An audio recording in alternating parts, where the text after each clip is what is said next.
Hello विद्यार्थियों। आज हम लोग क्वेश्चन बैंक में 2021 बिहार बोर्ड में पूछे गए प्रश्नों को डिस्कस करेंगे। पहले हम लघुत्तरी प्रश्न इतिहास का देखेंगे। तो इतिहास का पहला प्रश्न है, वियना कांग्रेस की दो उपलब्धियों को बताइए। वियना कांग्रेस की दो उपलब्धियों को बताइए।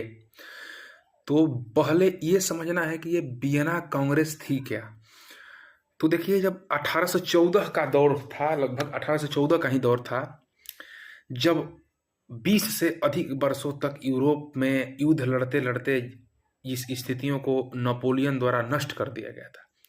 मतलब नेपोलियन ने वहाँ की शांति व्यवस्था, संपत्ति, समृद्धि, सभी कुछ को युद्ध लड़ते लड़ते 20 वर्षों तक जब तक शासन किया, वो नष्ट कर दिया था। जब नेपोलियन हार गया तो उसको मतलब एक द्वीप पर भेज दिया गया।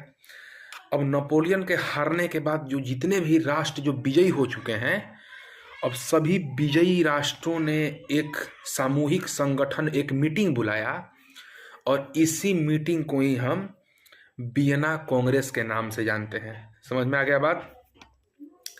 तो वियना कांग्रेस जो है, इसी मीटिंग को बोलते हैं। सभी जीते हुए राष्ट्र जो हैं आपस में आकर के, यूरोप के सभी छोटे छोटे देश जो जीत चुके हैं आकर के मीटिंग कर रहे हैं आपस में, उसी को वियना सम्मेलन या वियना कांग्रेस बोलते हैं। तो उनका उद्देश्य क्या था?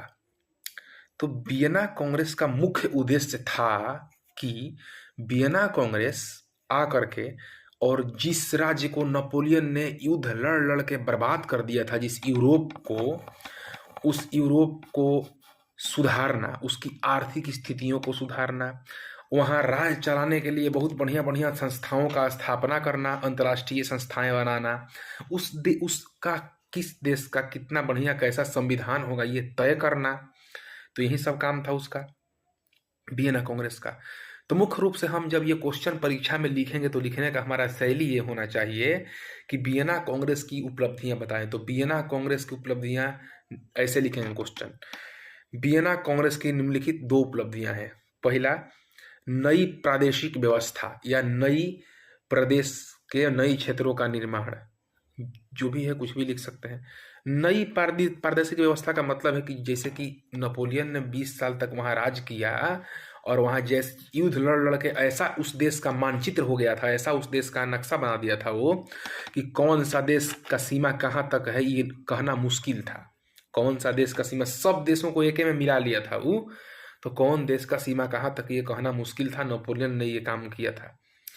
तो इसलिए जो है, वियना सम्मेलन का मुख्य उद्देश्य सबसे पहला जो था,